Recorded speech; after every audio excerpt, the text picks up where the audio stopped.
Okay, welcome everyone. Today we are talking about how to leverage storytelling in business analysis. Our guest today is Luis Moreno. In addition to his extensive experience in leadership and management, he is also an adjunct professor of leadership and management. Luis, welcome to the podcast. It's so good to have you today. Thank you, Michael. It's always a pleasure to talk with you. So I'm excited about our conversation today. Me too. This is a hot topic in the space. So we'll get right into some of the questions that I have for you today, for the people that are interested in incorporating storytelling in the business analysis space. But what I would like to know is from your perspective as someone who has been in the space of leadership for such a long time, how would you define storytelling in a business context? Storytelling is this art to communicate information through relevant, meaningful, and memorable narratives that evoke powerful emotions. So we can actually go through each one of those components, right? So communicating is informing. How do you tell others about something? And then you make sure that what you are telling them, what you're telling the people, it's something that is relevant, connects with their world, is meaningful from a significant standpoint. You're telling them something that is important to them, and then that is memorable, so that you say it to them, you tell it to them in a way that stays with them, right? It has an impact after the moment, and you do it through a narrative, and that narrative will include components that will then activate or evoke powerful emotions. So you strategically tell the narrative in a way that is likely to connect to stories in those people's lives, so they can connect, and that it will evoke a powerful response and emotion. Awesome. Yes. In addition to what you said, why do you believe that storytelling is so powerful? It sounds like it's because of that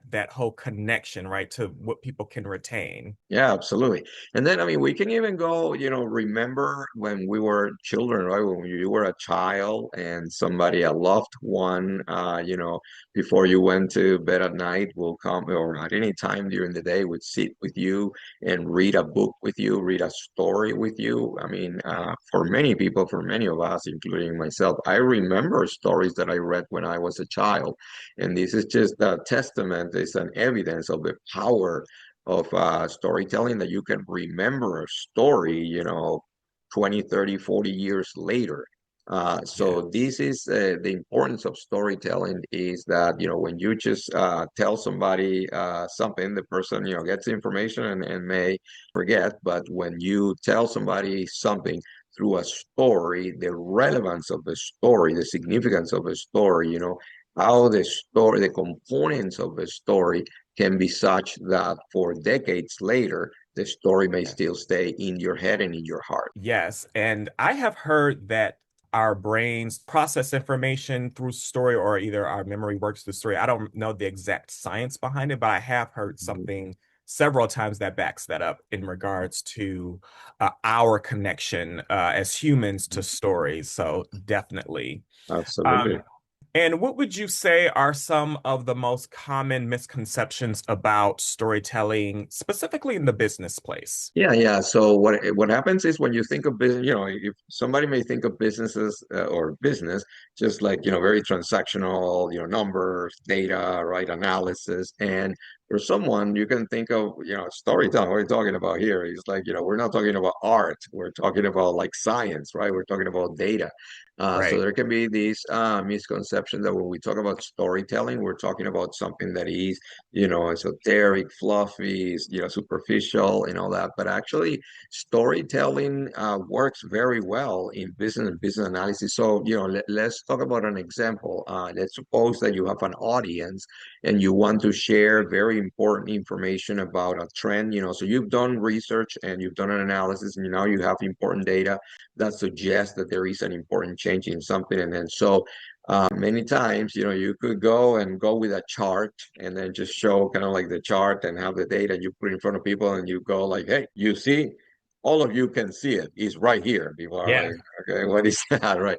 So then, one of the opportunities and the benefits of storytelling, besides the one that we have just discussed, is the opportunity to provide context, right? So when you talk about storytelling, so if you have a chart with some data, but why is the data important? Why is the trend that you're showing important? What is it? Instead of saying, hey, 70%, but what is the significance or the relevance of that 70%? So he's kind of providing a storytelling gives you the opportunity to include in this art, the narrative, to include the background that provides the context that then makes the data more powerful because now you have something to relate it to, and it is in the context of something else. Yes, definitely that. Because, you can see a chart, but it's like, okay, I can see the mathematical significance of it. But you're right. What is that context? What is this data? What is this outcome telling me? How can I gain insights? So that's where the storytelling kind of bridges that And gap, right? Yeah, and one more thing quickly to add to that is that another opportunity that storytelling gives you is the opportunity to make it more personal, right? So again, going back to the example of the data, you show a chart and you say, hey, here, look, it went from 25% to 75%. People are like, yeah, okay, I see that. But when you're doing storytelling, and storytelling is one of the things that you have to practice, right? And practice, practice, and the more that you practice, you're going to get better at it. But when you have been doing storytelling and practicing it, it will flow easier and better and naturally to the point where you have the opportunity to kind of become part of a story yourself and make it, not that everything has to be about yourself, right? But then you can say, for example, wow, I remember when I was a kid growing up in Chicago, me and my friends, we used to do this and that. And then so you're providing this context, kind of to connect it with the data, right? So before you just say, oh, it went from 25% to 75%, you first insert yourself in the story and you talk about something that was meaningful to you. Because in a way, for example, one of the ways to add, significance and emotion to the data and all that is to say that whatever you're talking about is something that is important even to you. So this is so meaningful. I'm here because I am a human being. I care. This is important to me. And, this is why I'm sharing this with you. So then I use the power of storytelling to share with you something about me personally that will let you see or help you understand why the data that I'm about to talk about is important, right? And then I connect and then I mix it. And then, now that I see these numbers today and I remember my time as a child, I can see the difference, right? So then you're connecting one thing with the other. And then people are more likely to remember now the numbers that you share in the context of the story that you share when you were a child. For our audience, most of our audience includes, business analysts or people in the business analysis space.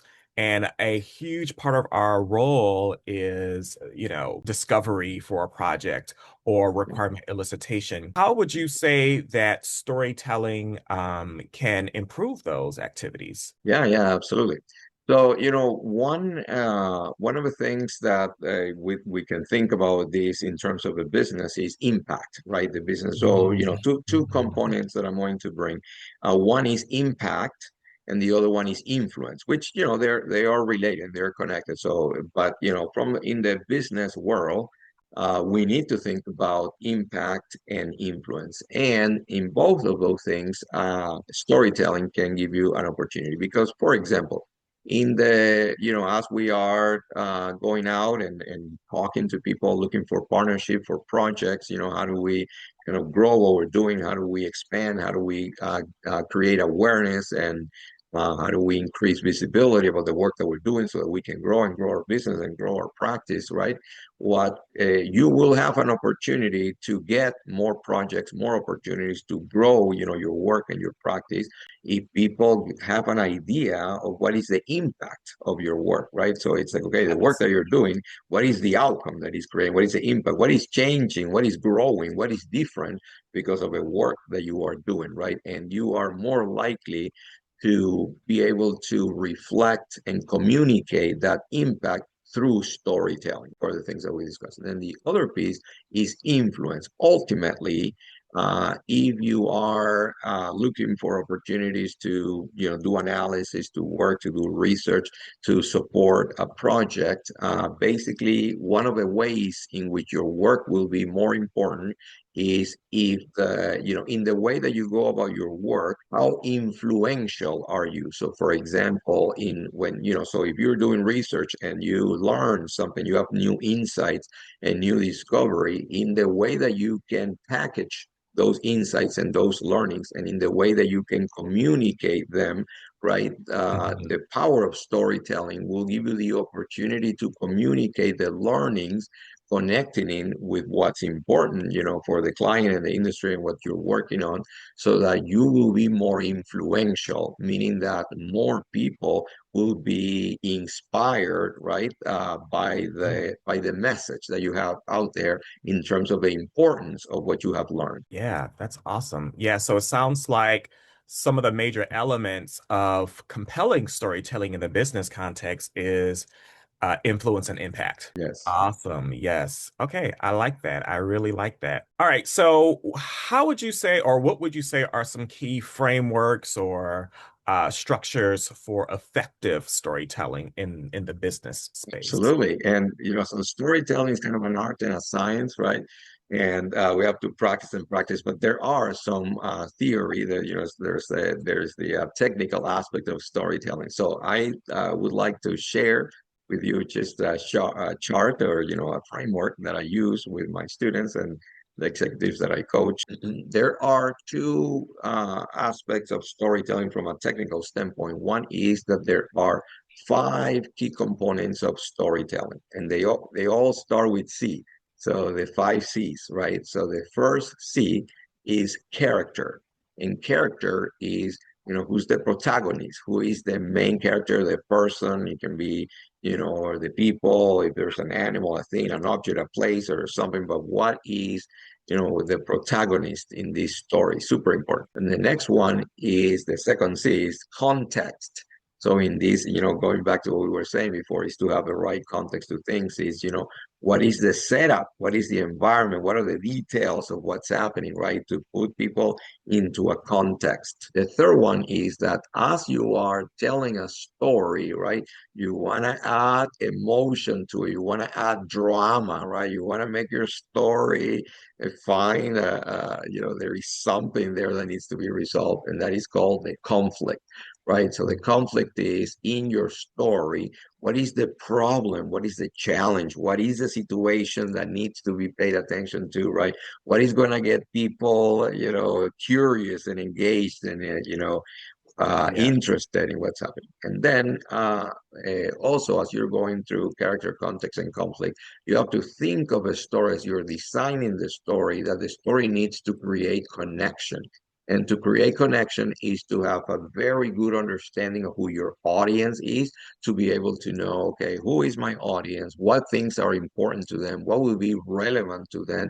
What would they connect with? What are the things that would be familiar to them? What are the things that would make this be, relevant to them, right? So then you look for connection through relevancy and the relationship that the story has with the audience. And then the last one is, so with the conflict, you create the drama, you create intrigue, you get people to be interested, and then you kind of you raise their attention with the conflict, and then you have to always wrap up your story with a conclusion. What happened? There was a situation, a problem, this challenge, and then what happened that actually ended up right. And that's kind of like and a lot of time people tell stories as storytelling where it's a happy ending, but it doesn't necessarily have to be a Yeah. happy ending. But you have to have closure so that people, because that's how you send up when you tell a story, you want to grasp people attention, get them interested and curious, that they want to know, kind of suspense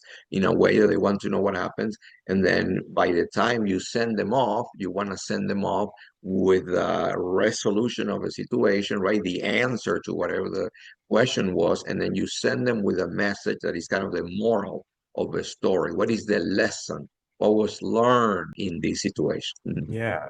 This actually looks like a really good setup for how we can present business problems because, as business analysts, one of our major roles is to present a business case to executive leaders so that projects can get approved for funding and things like that. So it's important to understand how to outline or structure a compelling business case so that those executives or the steering committee can really see the significance of the impact of this problem and, possibly even a proposed solution for that. So I think this is a really good setup for that, for how we can structure a business problem when we need to present it. Absolutely. And in fact, so as you're thinking about this, you could be thinking about, oh, like a story of, hey, when I was a child, I went to the lake and this and that. You're kind of thinking about something personal. But going back to your point, it could be that the character is the product. So let's say, we're talking about a manufacturing operation, right? Where, there is a company that produces and sells one article, one object, one product, and that is your character right there. That's the character of the story is the product. And then, what is the context? So, hey, welcome everybody. Thank you very much for making the time to come. Today I came to talk about product X, right? About our main, product, our, the product that people know us for. And what has been happening is that, over the past year, we've been seeing that, we've been kind of tracking sales to see what is happening. This is a product that we launched a year ago. So you're providing kind of the context. And then, however, in the past 2 months, sales have dropped by 50%. So that's the conflict, that's the drama. Now people are like, okay, and we know that if we continue losing sale at this rhythm, this product, we're going to have to take it out of our, we're not going to be able to continue to make this product, right? So then now everybody's like, okay, tell me more. I want to know what's going to happen here, right? And then you find, hey, I know you in the audience, you guys have been part of this product, you're in sales, in finances, so you're creating the connection, right? Yeah. With the product and all that. And then that's when you tell the story of what is the solution that, hey, we were, our team was doing some research and we discover that this, and that. And so we're going to make a change that is going to, and that's kind of like what's a resolution of a problem. We have found a way to go differently about the sales distribution, or it could be that you're already saying what happened. So let's suppose that this is a story where a product was doing well in the market and something happened when sales dropped. And then by now, by the time you're telling the story, you're reporting about something that has already been concluded. So there was a fix that was made, and now the product is doing well again, and kind of a end of a happy story. In this case, the way to tell that story would be to say, hey, you guys all know that for us, this product X, right, is the top product of our line. It has been historically, right, our top selling product, and our product with the biggest brand recognition. This product was launched 5 years ago in Chicago or in New York, and we see this and that. So you went from character, the product, and you talked about the context, and then you introduce a conflict. However, last year in 2025, at the beginning from January to June, we were surprised by a very abrupt, fall in sales that really got us all worried. We saw, 50% drop in 3 months, and now everybody's interested. Okay, what happened is that, and then hey, this all obviously is important for all of us because all of our departments would be affected, with the drop in sales if these were to continue, blah blah blah. So now people are interested because they want to know, okay, what's going, and then at the end, it could be that at the time that you're telling the story, the problem has already been solved, and you say, well, that's when a group of cross-functional, team members got, we did a research that identified that the reason why sales had dropped was because, we had lost distribution in the eastern part of the country with certain retailers, this and that. And, so we went there, we did these negotiations and that. And then, back in, September that this was solved, sales for October, November, and December, now we're seeing, very steady increase. And I am happy to report that that not only we recover our sales, but we're seeing a 10% growth over last year, right? So then kind of started talking about the character. You talked about the context. You introduced the drama, the conflict, the problem, the challenge, and then you talked about how it connected with everyone, and then you gave kind of the great news that. But think about it like, what if I had come and say, hey, the product X is now growing again. It's 10%. Okay, it's happy news. Everybody will be happy, but that will likely not have the same impact and the same influence, right? Because it doesn't have the same emotional following to it. It's like there is no reaction to it because there was no context, no, you know, right? So you use the whole storytelling to create the interest and the engagement and the intrigue and suspense to hit people with an emotional charge that they're more likely to remember in their minds and in their heart. Awesome. That's awesome. And you mentioned connection several times in that explanation. And, for us as business analysts, one of our roles that we're chiefly known for is bridging the gap between IT and the business. So, how would you Yes. say that storytelling could help us bridge that gap? Yeah, because one of the things is, for example, with storytelling, it gives you an opportunity to bring the human side of things. And then you could use, let's say, for example, research says that people react well to appreciation and gratitude, right? Recognition. And that those are very important, like human skills for us as leaders to learn to recognize the work of others and to be, thankful and to be grateful for the work of others. So, through storytelling, let's suppose that there was a problem, the server went down and right, there was no, people were like freaking out, the server went down. So two versions. One is I can come back and say, hey, the server has been fixed. All your computers are working now. Everybody's like, okay, great, thank you, right?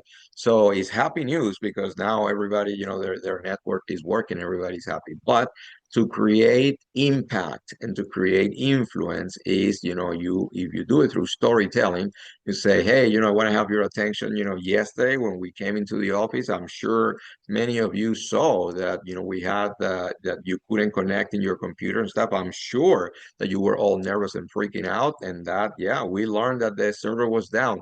That was when we immediately connected, with our team in IT team, and they were, very quickly. I mean, these folks in IT, they really care about the business, and they took this just like they always do. This was another opportunity for them to demonstrate not only their technical expertise, but how much they care. These folks came in early. They stayed last night until 11 p.m. Some of them, I think, stayed here overnight, and some of them came very early this morning, 5 a.m. and they were working on the systems and all that. And I am glad to I'm going to take this opportunity to publicly recognize once again our great IT team of men and women that really care about this organization, and the server is up. And so what is the difference? That, okay, in both of the scenarios, the server is up and everything is working. But in scenario number one, people don't really have an opportunity to understand the impact and what happened and all of that. Whereas in the second opportunity, right? You are giving people an opportunity to look beyond just the fact that the server is working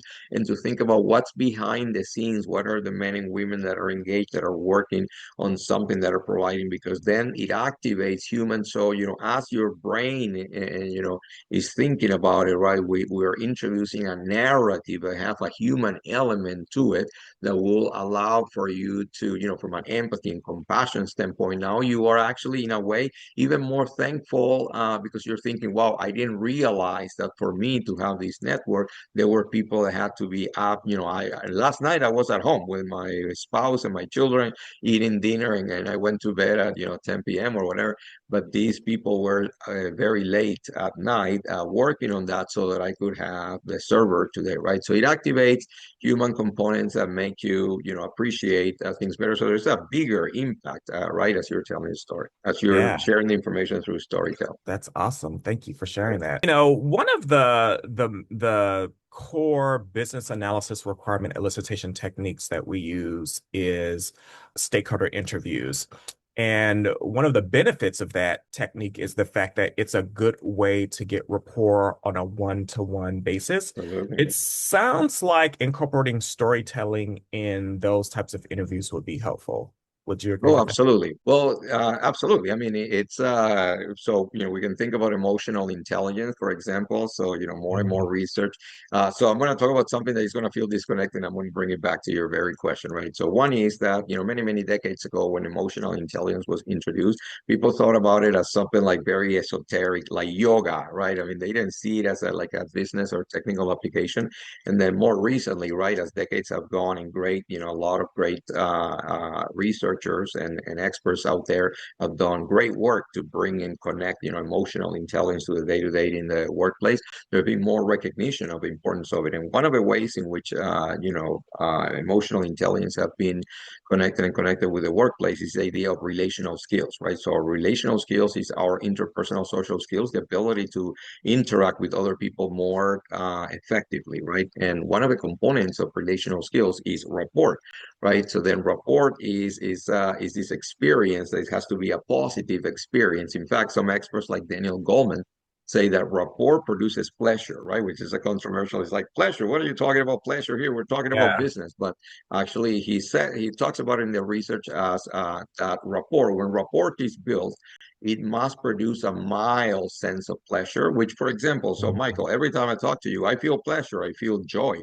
because you're Awesome. a guy. You're great to work with. You're reasonable. You're smart and all of that. So then it produces a positive experience. Hey, I'm looking forward to talking to Michael the next time, right? So that's rapport. So Yeah. one of the ways in which we create rapport is to create this connection that says, hey, there is something that, both, we don't have to be the same, right? We can be different and all that. But let's say, for example, hey, you're from one country, I'm from another country, maybe you're from one Mhm. culture, maybe you're from Texas, I'm from, New York, and, we're from different places. But ultimately, one of the ways in which we can create rapport is by an authentic interest in each other. So if you tell me that you grew up, in Texas, and I am interested, oh, tell me more in Texas. Where in Texas? Houston, Austin. Oh, yeah, my parents had, we had a store, we had horses. Oh, horses. What kind of horses? Tell me more about that.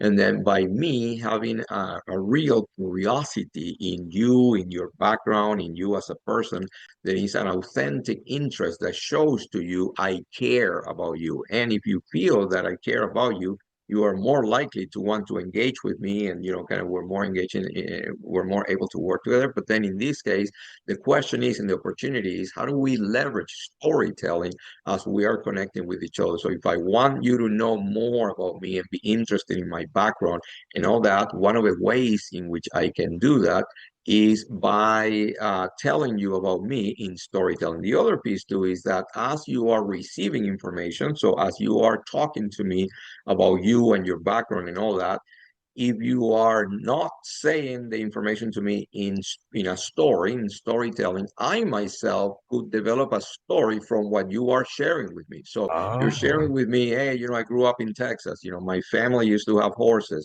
We used to go, we used to cross the border into Mexico. And you're giving me all of this information. And in my head, if I am a storyteller and I build stories to tell other people my own stories, I can also use my storytelling technique and my frameworks and all that to receive the components of information that you're giving me, and I'm going to build them into a story. Why? Because I am more likely to remember your information if I put it into a story. So now the next time that I see you, I say, hey, Michael, you mentioned to me that you were from Texas, right? And how's your family? I know that I saw in the news that it's been very hot in Texas this summer. How is your family doing? You'd be like, wow, Luis, that's so nice that you will remember that I am from Texas. Yeah, because in my mind, what allowed for my brain to retain your information was that I saved your information in the form of a story that my brain is more likely to retain and remember. Quick break from the content. The right story doesn't start with better documentation, it starts by asking better questions. When business analysts ask the right questions at the right time, stakeholders don't just give answers, they reveal stories that reveal real needs, risks, and opportunities. That's why I created the requirements elicitation questions master list. Over 1,000 powerful and categorized questions designed to spark insight, deepen discovery, and uncover the story behind every requirement. Visit the link below in the comments to start asking better questions today. It sounds like obviously, by now we can see that storytelling definitely can be incorporated in many of the collaborative business analysis techniques. But I was also thinking as you were talking, there's also opportunity to incorporate storytelling in other forms of, requirement documentation. And Absolutely. I was actually thinking back about training other business analysts when they're creating BRDs and functional requirements document. I would literally tell them that your documentation should tell a story. Yes. And, there should be a flow to the documentation and there Yeah. should be, like consistency and alignment. Yeah. So yeah, even in the documentation part, we're still incorporating those storytellings, right? And also, the whole agile movement, we transition from doing imperative statements to user stories, right? Then there's a structure for that, right? Which makes it become more personal to the actual user to kind of tell their story as to what they're looking for in this product and the value that they want to gain from this solution, or the goals, right? With this particular feature. So I guess along the way, the agile people had it right, right? They Yes. understood that we needed to incorporate storytelling into this Yeah, documentation. yeah, and I love to just share, and I want to build on that. Is that Yeah. one of the things I joke with my students? To keep my students' attention, I have to use some humor here and there. And one of the things that I joke with them is I always tell them, "Is that good or bad?" When somebody says something, right? When sometimes students will say, something, I'll say, "Was that good or bad?" And they laugh, and then at the end of a semester, a lot of time it has happened that in the students' ratings when they give you your feedback, many students have said, Professor, thank you very much. One of the things that I learned that was significant for me was the question, is that good or bad, right? Because, everything, good things that can have bad components and bad things that can have good components, but always ask, is that good or bad? And I bring that in the context of, for example, somebody, so let's say that you are a data expert, right? You are very good at, with numbers, software, Excel and whatever software that you use. And then an executive asks you, say, hey, I want to know, what were the sales, give me November sales, for example, right? Give me what were our sales in November? And then, a junior business analyst will go ahead and run all these, go into a software, pull all these data, right, and maybe send a spreadsheet to the executive, hey, and the email says, attach this, the spreadsheet, with all the running calculation. And then, but the executive is like, okay, is that good or bad? He's like, what am I looking for here? What's the story? What are you telling me here? Should I be happy or should I be sad? And so I remember when I was, in corporate America, when I asked my friends like in sales or operations and, or like in finance, sorry, finance operations, say, oh, I asked them about a question. They'll send me like a spreadsheet and say, no, you can send me the spreadsheet, that's fine, but don't just send me the spreadsheet. You want to send me also accompanying that what's a story, because you want to send the context of what you would like, what you should want to do is if you're responding back with an email, you can attach the spreadsheet if you want. But then instead of having the person having to go into the spreadsheet and figure out going through different tabs and following in a table and not knowing what's going on, in the email, you have, hey, thank you. Great question that you asked me. I'm happy to report that sales in November were, this up 50% Right. compared to, like August and what this means, blah, blah, blah. And you give the whole storytelling to it. So, for example, I just had like literally this morning, a client asked me, there's some data on something, right? And said, oh, I want to know this. Well, I gave them what they wanted, right? And so I put it into a context and I said, because, going back to the whole idea of context, right? If you put a number by itself, people maybe you put the number and you think you're saying something, but if the person doesn't have the context, they could look at the number and read something different from what you're telling them. So Yeah. don't leave it to them to interpret, don't leave it to their imagination. You already direct them to whatever you want them to think about those numbers. So that's kind of what I did earlier today. I said, Yeah. hey, here is the number that you wanted. So, I mean, this particular example, it was like it was a campaign with influencers and was looking about like the number of visualizations, on social media and all that. And like, hey, so what are the visualization or what are the views? What are the reactions? Okay, here's the data. Here are the reactions, and then hey, put it into context. This is great news because this means that this and that, and then we know that there are more visualizations. Some of them were and then so you're basically already telling and then in a lot of times that person that is asking you for that data is because they need to present it to somebody else. So Yes. instead of leaving all that work for them to figure out how to present all that, you're already giving them. So how can you make somebody appreciate you and your work and all that, right? They're gonna be thankful if you make their job easier. Well, instead Yeah. of just sending them a number and having them work and figure out what they have to say, you already tell them the context because you already think, okay, since this person is going to be using the information that I'm giving them, to report to somebody else, I'm already going to make it easier for them by giving them the copy, the script, the information, the context that they can use to tell the other person whatever they're going to report. Yeah, yeah, turning the data into actual insight through Yes. storytelling. Yeah. It sounds like storytelling can actually improve your executive presence. Absolutely. And it actually, just quickly, sorry to interrupt you, but I want to stop you there, right there, because you have said something really, really important in terms of like, how do you project yourself as a leader? And, we are in a time, in a very important time in the world where, the people are paying a lot of attention, and the new generation want leaders that are more human. And one of the ways in which you can, as you building your brand and projecting yourself as a leader is that people need to know that you care, that you are a leader. So, for example, I was at a convention, I was at an important, conference, and there was there was an academic that was presenting something and showed a chart, and the chart said something that was something worrisome about a reality of something that is happening in the world and stuff with healthcare. And the person kind of shows the chart, and everybody's looking at the chart and then moves to the next one, right? And then one person that was in the, it was like a panel. So one of the people in the panel says, hey, hold on a second. We cannot move to the next slide, please.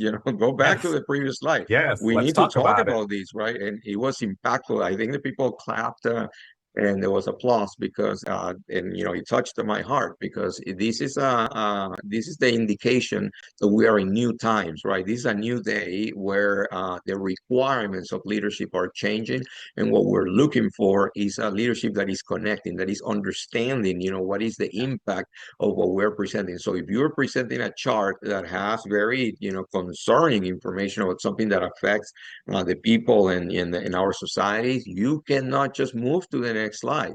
You need to then stop there, make a pause, and say, hey, look, this is what it's showing, this is what it means, and even say something, how do you feel about that, right? So it's like, and in fact, you're seeing more in the news. So actually, so for example, in the past, if you are a reporter in the TV news, and you are, they feed you news, you have to report, and then you just kind of move from news to news, and you're just going kind of transactionally news to news to news. But what you are seeing now with the newer generation and how things are changing is that you see the reporters will improvise and will just kind of spontaneously say something about the news. It's like, hey, a man was just killed, and that reporter will say, and you see that it's something authentic that didn't come out of a script or anything.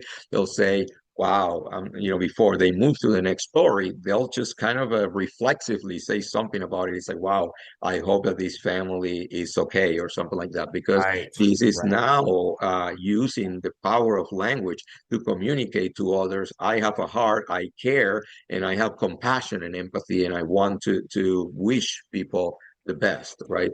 Yeah, there's just so many applications of storytelling in business, and you mentioned earlier about the emotional intelligence and all of this stuff that kind of like ties in, right?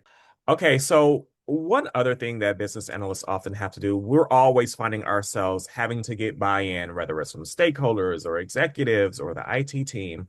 How do you think storytelling can help facilitate that? Yeah, absolutely. And storytelling, again, going back to I love your question of what are the misconceptions, right, of Mhm. storytelling. And people don't realize how strategic storytelling can be, right? So storytelling, it seems like, oh, here is Michael telling this story about his childhood and all that. And, oh, nice Michael. He's telling, no, storytelling can be very strategic. So you are telling a story about when you lived in LA and stuff like that. But it has all been very strategically planned, designed, that your story, how your story is gonna tell, something. So then this is more about focus.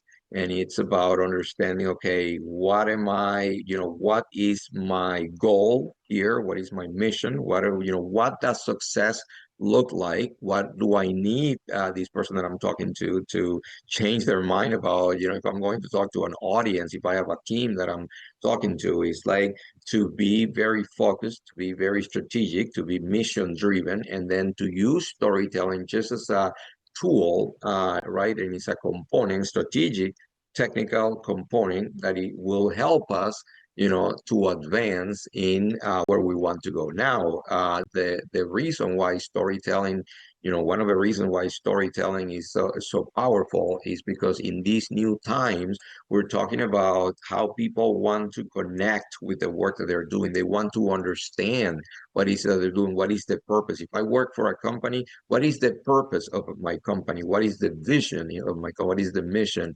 Why are we here? So for example, I'm working for a company that is a manufacturing company. Okay, what products are we manufacturing? Where, in what locations, in what countries, in what regions of the world do we have our manufacturing plants? What kind of people are working in our plants? What is the labor force? How much are we paying them? Are we using natural resources like water? What kind of water are we, how much water are we using? Are we cleaning the water? Are we being respectful to the planet? What are we doing? What are our products recyclable? What is the impact that our products have to the planet? Is it positive or negative? So now that people are more interested in those things, especially the younger generation, then we're going to leverage the power of storytelling to be able to provide that information in a way that is inspiring.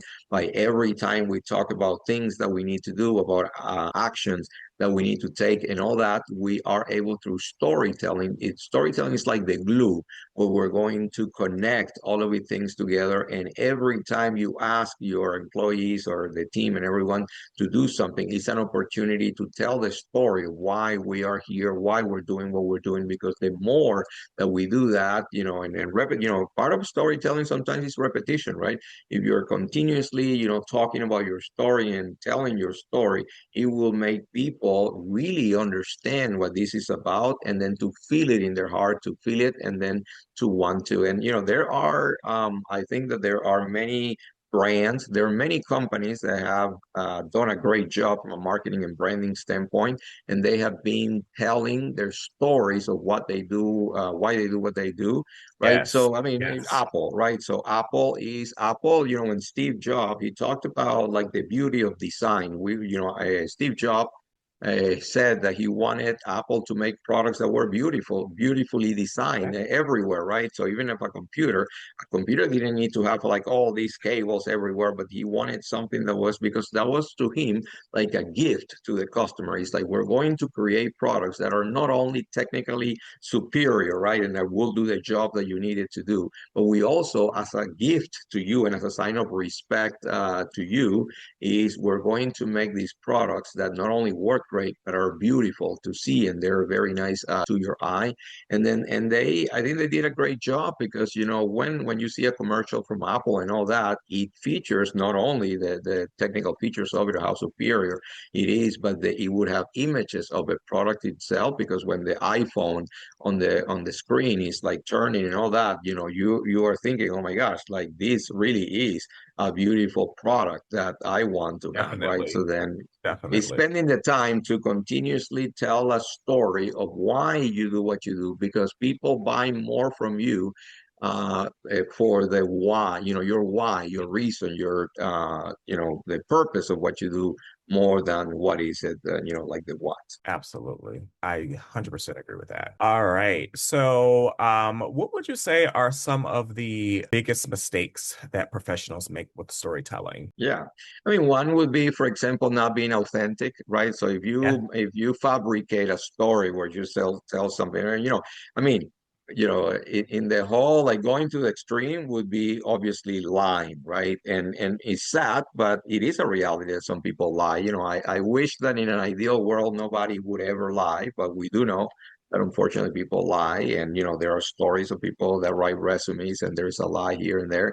That should never happen, but it happens. So, if you wrote a story that is inspiring, and actually this has happened, that, for example, social media influencers that, they created a story about, hey, I'm a vegetarian because it's something very important for me and this and that. And then later on, people discover that was not true, because they find the person eating, steak at a Yeah. restaurant, Yeah. and then, right, so many stories of that, when they have actually caught somebody doing something that goes against kind of what they have been preaching, right, and telling others.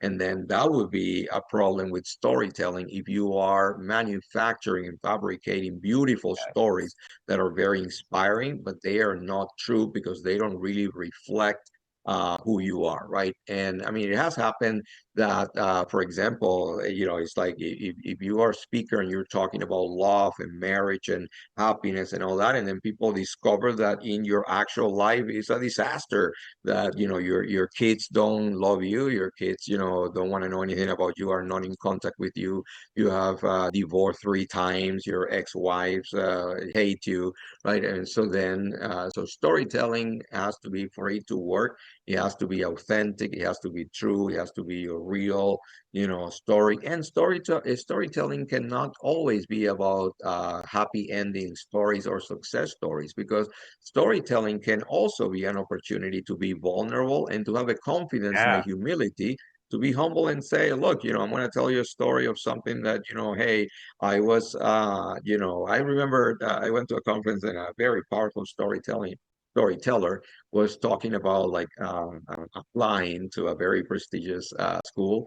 And then it was funny because that person was an excellent storytelling, got everybody like intrigued and right. And she was saying, oh, I applied to this school. It was a school of my dream, and I did all these things and stuff. And then I got well, first is you are assuming that the story is gonna say I got admitted.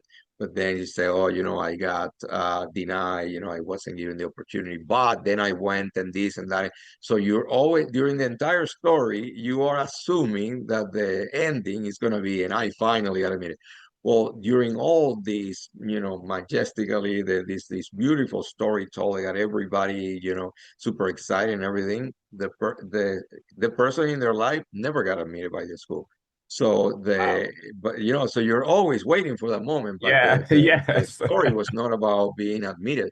The story Yeah. was about what it meant for the person, what she did instead, the things that so it ended up being a positive story, in that there are positive elements of a story and how the person, grew as a person, as a professional and all that, but the admission never happened.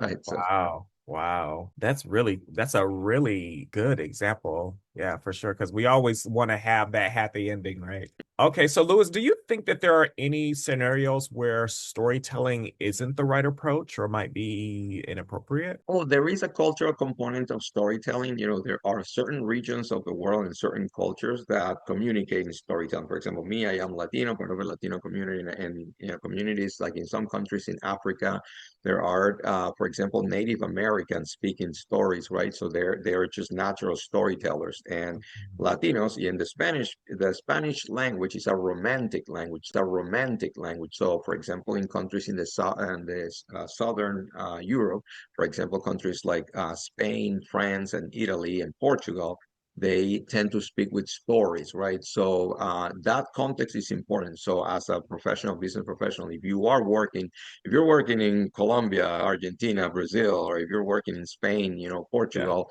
you need to learn to add a component of story to it, because that's how people communicate, and that creates impact, and you're more likely to build relationships and all that. But then we have some other countries where they're more stoic, and then they're less emotionally expressive. Like, for example, you think of Germany, you think of countries in East Asia like Japan, right? The Yeah. culture, it's like more. I'm saying transactional. I don't mean it to say to be offensive or anything. It's just that they are more transactional in their communication. So it would be so if I come from Latin America, right? I'm from Mexico, and I go to Japan, I need to realize that, Yeah. to be effective from a business standpoint, I am required to use a pattern of communication where I need to be succinct, direct, and all that. And there may be instances where storytelling is not the right media, it's not the right channel, or not the right format to, especially, for example, storytelling can be like the example I said before. We could be talking about a story of something that was resolved, and then because it's going to end up in a happy ending, that it's going to be resolved, and you can take the time to tell the storytelling and all that. If it's Yeah. about an emergency, if a plant Right. is on Yes. fire, right? If a Right. manufacturing plant is on fire, you don't want to communicate that through storytelling. You want to say the plant is on fire, right? So, if you're running a police department, if you're working in the FBI, and there is a report that a building is going to be blown up or somebody has been killed, you don't want storytelling there. You just want Right. to be direct. Exactly. Yeah, this person has been killed, so people can move quickly and right. So. It's just Yeah. developing the criteria to understand when is the right opportunity, the right moment, what is the right audience, what's the right culture, in what country am I, what is the context, how is the storytelling here appreciated or not. And then I would say the opposite. For example, if you are wanting to work with Native Americans or with Latinos, being too direct can actually make you miss out on opportunities. If you go to Brazil and you want everything, hey, boom, boom. It has happened to me that I'm talking to somebody and I am telling them a story and they'll say, please, get to the point, get to the point. What is it? Yeah, yeah, yeah. Yes or no, yes or no. Uh-huh. And it's like, that's the end of it. If they were trying to sell me something, I'm not going to buy because, you've Right. killed the magic here for me, right? So I was Right. Right. excited telling you about my family and all that. And I want to go somewhere with my story. And then you go like, yeah, yeah, yeah. Please, just tell me, what is it? What is it? Well, I'm going to say what it is. And okay, thank you very much. And that's it. End of the business. We're not going to close business because you are showing me that you have no interest in No me as a interest. person and as a Yes. buyer, right? So Absolutely. Awesome. And what do you think are some best practices for storytelling in the business environment? yeah, I mean, so creating connection, finding. So one best practice is always be curious about the people that you're working with, so that you can learn more and more about them, learn about the audiences. Every time you're going to present, if you are being asked to present some information, some data, some chart, Yeah. before you go into that room, try to get information on, who are the people that are, who are the people in the room, what are their interests, are they engineers? Are they marketers? Are they from sales? Are they from finance? What is the background? Are they worried about something? Is there any right? Do they know anything about me? Do I need to introduce myself? And so you gotta have as much intelligence, all the intel on the audience, so that then the storytelling that is most effective is a storytelling that is catered to the audience, right? So you're going to Yeah. adjust the message and all that to land so that it lands well in that audience. And then, another best practice is that if you're doing storytelling, for an audience or with a person stuff, is to develop the observation skills. Is you need to look at your audience. It's like, okay, how are people, as I am telling my story, right? How are people reacting to my story? Do I have their attention? Are they following me? Are they smiling? Yeah. Are they looking somewhere else or what's going on? Because I need to, as a storyteller, I need to be paying attention to kind of remembering what it is that I'm going to say. I have to have the story clear in my head and all that with the moral, everything. I'm going to close it. But there is the art and the science is that while I am having that in my head, kind of as I'm going through my story, I also have to be present and, in a live thing. I need to be looking at, the people as I'm telling the story and see, okay, how am I reacting? Am I going, are they liking the story? Are they reacting? If a story included a funny component, did they laugh about the funny component or Yeah. not? Because that's kind of, I mean, you are basically seeing if they're following you or not. And then to have the agility, talk about business, being agile, to know how to adjust your story depending on how your audience is reacting to it. So let's say, for example, I'm going to make an example. Let's suppose that there is an organization that is looking for a new leader, right? And they are saying we want change. We want a new leader because we want the new leader to bring change. And Yeah. that's a story that they tell you. So you are the candidate and you get offered the position and they tell you, we are hiring you because we want change, right? Okay, yeah, we want radical change. But when you come into this new organization and you are talking to the employees and all that, and you're telling the story about the changes that you want to make, you want to keep an eye on how people are reacting to what you are proposing. Because if you are talking about these changes and you can see that the body language is like people are really not supportive and they're not, then you have to be smart enough to say some people speak about what is aspirational for them. So in their minds, they think that they want change. But if you come in and you implement very drastic change, they may not respond well to that. So then, as you are speaking with them with the storytelling, you are also capturing their response, their reaction, their body language. You're checking in with them. Hey, what do you think? How do you like the idea? Anybody has any questions and all that? And then as you are getting this feedback, it would allow you to make the adjustments so that whatever you're implementing or the changes that you're making are made in a way that have the support of the people that are going to live with the changes. Otherwise, it has happened that people get hired to implement change. When the person comes in and make changes, then they fire the, the head of it, because they say, no, look, this is too much, too much too soon, and we can't take this. Thank you very much. But and it's like, no, you told me you want to change. Yeah, but right, you have to work with us here, right? So Right. Awesome. All right. Thanks. Okay. So, in terms of skill development and growth, how could a business analyst or any professional for that matter become intentional about developing their storytelling as a core competency? wow, that's such a powerful. I love that question. One of the things I say to students, and so for example, the power of reading. There are people who enjoy reading, some people that don't enjoy reading, but reading is important because storytelling is, the greatest storytellers have stories that are very engaging and very powerful, and evoke beautiful narratives, is because the elements that you use in the story, right? How descriptive the story is, how it has to be exciting, it has to be emotional and all that, and you can make it by the visuals that you have in your story, the descriptions there, right, Hmm. and all of that. And one of the ways in which you can become a better storyteller is the more you read, right, the better the storyteller you'll be, because depending on the Yeah. books that you are reading, that you select books from authors that are kind of very strong in very descriptive, and how they talk about things, how they talk about people, how they talk about moments, situation, memories, places, right? And how do you describe? So, how do you talk about a house? Some authors that are very, very skillful from, you were talking about like skills of appreciation, of observing, of seeing, and describing something in great detail, where you can help somebody feel something. So let's say you've never been, so for example, I've never been to Japan, but maybe somebody goes to Japan, and they come back and they're telling me that story of when they were in Japan and all that, and they can be so skillful in their language, in their use of language, with their descriptions and all that, that they can literally transport me to Japan, where I almost felt Yes. like I've been to Japan because of the stories Yes. that you are telling me, right? So then somebody that is considering becoming better at storytelling, I would say, is read more, right? Read books, watch, become more observant. Go now, when you leave your house, and if you go to the park, if you go to the lake, if you go to the beach, wherever you go, you're walking your dog at a park, but then now this is more about being present and be observing things, and hey, and be practicing in your head.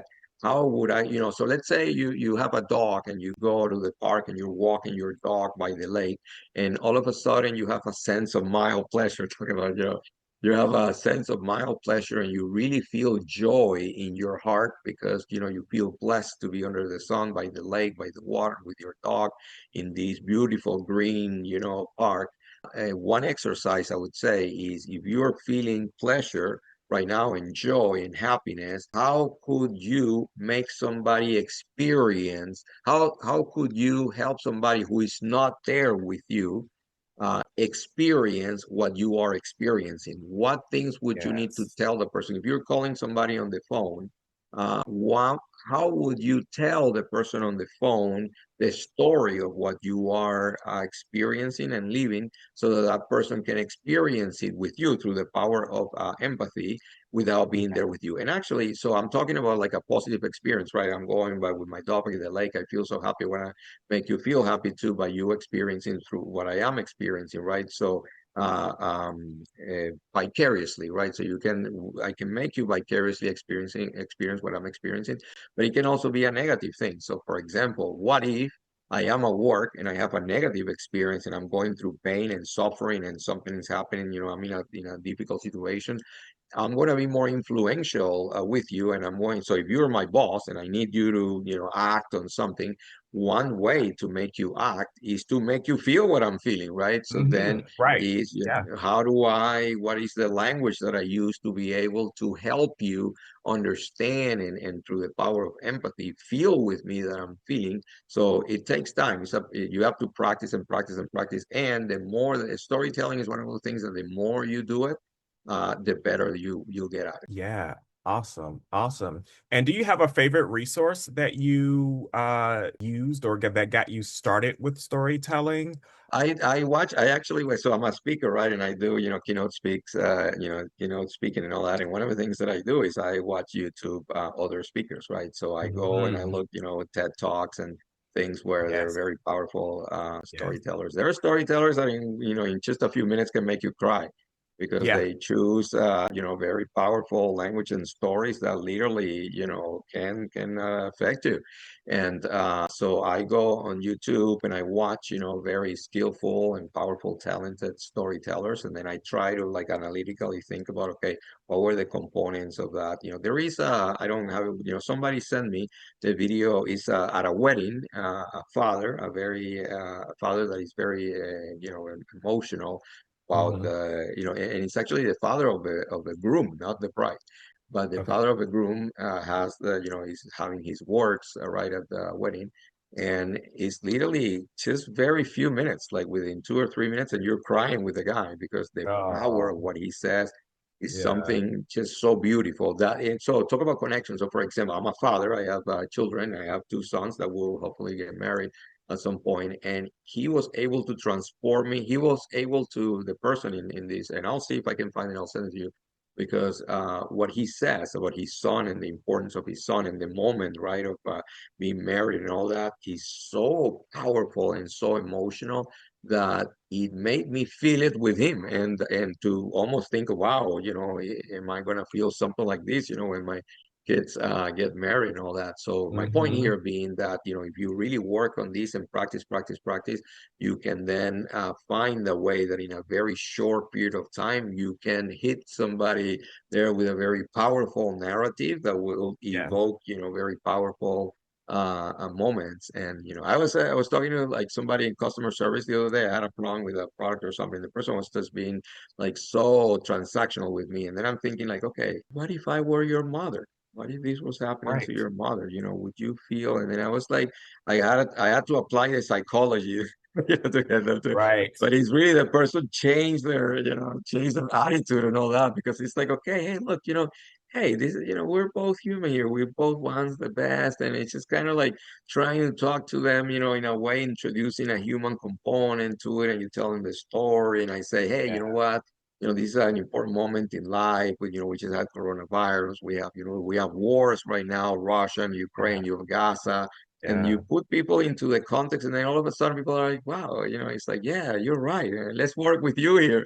Let's see what we can do here for you, right? So Yeah, yeah, that's awesome. Yeah, great answer. And have you noticed any trends in terms of how storytelling can impact professional growth or development? yeah, well, so one thing I was gonna say is that one of the trends in storytelling is that they need to be shorter because Yes, yes, yes. social media and all that right now, like you have a 15-second Instagram Yeah, story and TikTok has to be very short, so which is difficult because one of absolutely. the things that help you with storytelling is time. The more time that you have to tell a story, the more elements that you can put to it, and you can kind of play with the ups Right. and downs.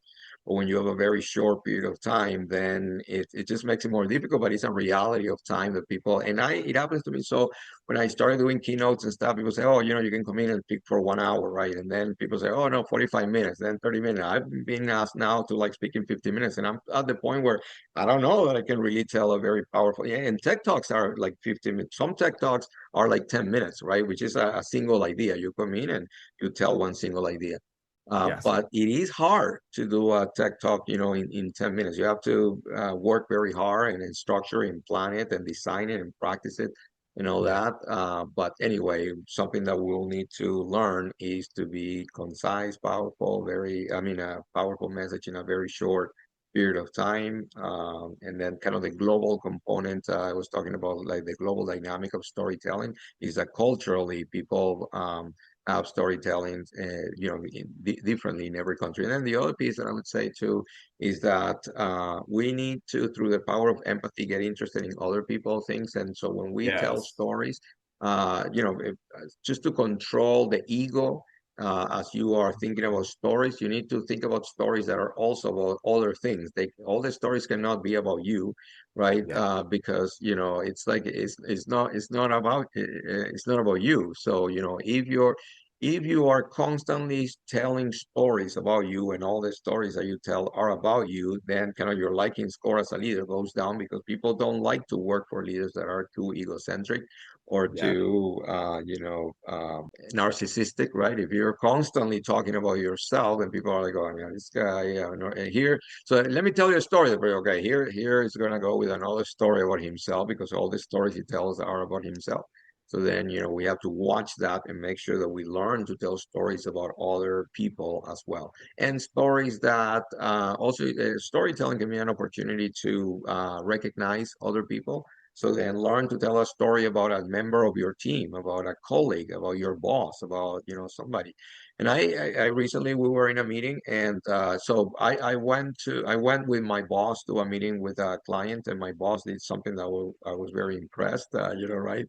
And then when we were in the meeting internally in the company, I had an opportunity to say, hey, I want to share something that I saw that I thought was very impressive. I learned something new, Yeah. and I told a story that was not about me; it was about somebody else, and I could tell that the person was felt, I mean, it is something beautiful when somebody else tells a story about you, right? So anyway, Yeah, awesome. Well, Louis, this has been such an intriguing conversation, and I'm sure our audience will love to learn more about you, and maybe even working with you for maybe some of your coaching. Where can the viewers learn more about you and your services? yeah, sure. So one platform where I am very active is LinkedIn.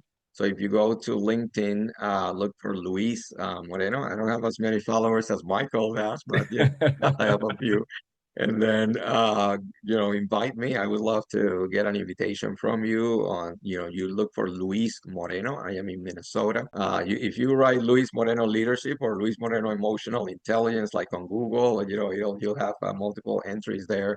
I am also on Instagram. I am also on Instagram, and on Instagram, I am, Luis Moreno, first name and last name, Luis Moreno, and then I use the initials TC for Twin Cities, TC, and then B as in boy, BPN. So TCBPN, which are the initials of Twin Cities Business Peer Network. And that's because I'm part of an organization that is a network of business peers in the Twin Cities of Minnesota. So Luis Moreno, TCBPN. So if you look me on Instagram, follow me and I'll follow you back. And congratulations on your great show and program and everything that you're doing. I really, you have a fun here in me. I really appreciate your work. I learn a lot from you every Awesome. time we talk. There's always something new that we're learning. And I want to thank you for you making time and spending time to create content that is beneficial for, your followers out there. And then to the followers, thank you for making the time to watch, these content that if you, just like with storytelling, by practicing, you'll get better by watching, Michael's Yeah. videos. I'm sure that you're learning something new in every video and you're going to be better personally and professionally. Thank you, Michael. Thank you so much. And you have a YouTube channel as well, right? I Because do. Yes. we're So gonna Luis connect with Moreno, TCBPN. Luis Moreno, TCBPN. Okay, yeah, we're gonna tag you in the Yes. description as well, so they can have access to that Wonderful. as well. Very Awesome. good. All All right. right. Well, this has been great, Thank you, Lewis. Michael. So thank you so much for your time, and I appreciate you joining us today and talking about storytelling. Thank you, my friend. Looking forward to Uh, next time we talk. uh,